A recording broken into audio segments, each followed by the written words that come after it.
Randy, appreciate you being there. Joining us now is the Miami Beach Mayor, Philip Levine. Mayor Levine, this updated pass showing a direct hit from Miami. I'm wondering at this point, what are your biggest concerns, the biggest challenges you're facing?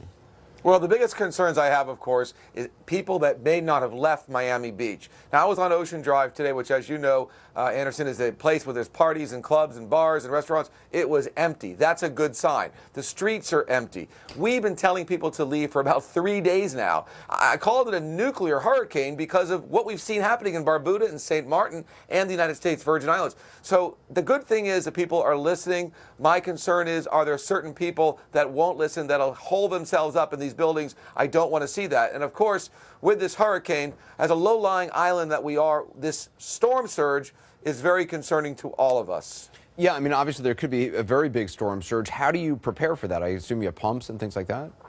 Well, Anderson, I'll tell you, we experienced sea level rise, and we've been a leader in raising our roads, putting in pumps, but of course, they're no match for a hurricane, let alone the most powerful hurricane in the Atlantic history. So we expect, hopefully, it'll mitigate it a little bit over days and get the water out, assuming we get this major storm surge. But there's no match for pumps. How do you prepare for a storm surge? I don't think that there's been a textbook written yet. But I'll tell you one thing, we're going to make sure that we protect the lives of our people, and that's what we're trying to do, and get them to shelters. If people have not evacuated at this point, obviously there's still time, I guess, for them to get to shelters. How many shelters do you have? Is there still room at shelters for people? There are still room, and there's shelters all over Miami-Dade County. We have shelters that are geared towards people with pets. So if you have a pet and you want to bring it to a shelter, we have shelters for that. So we have multiple shelters.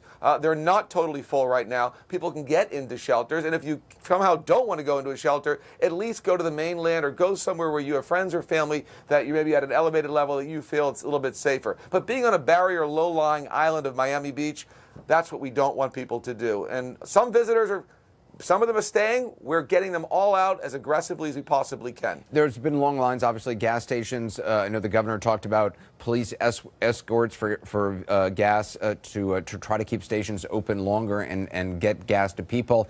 Is there enough gas there for people who are trying to drive north? Yeah, well, we're seeing right now the gas lines seem to be getting a lot less. And I've heard from different friends and people there are able to get gas. Now, as you leave Miami-Dade County and go to Broward and go north in the state, it may become that much more challenging. And I know there's a lot of traffic. But the one thing I do know is that getting off Miami Beach is not challenging right now. Our causeways are open. They're free. People are going in, actually leaving the island. And so it's easy to leave Miami Beach. Mayor Philip Levine, appreciate your time. Good luck to you. Thank you. Thank you. We're going to be right back.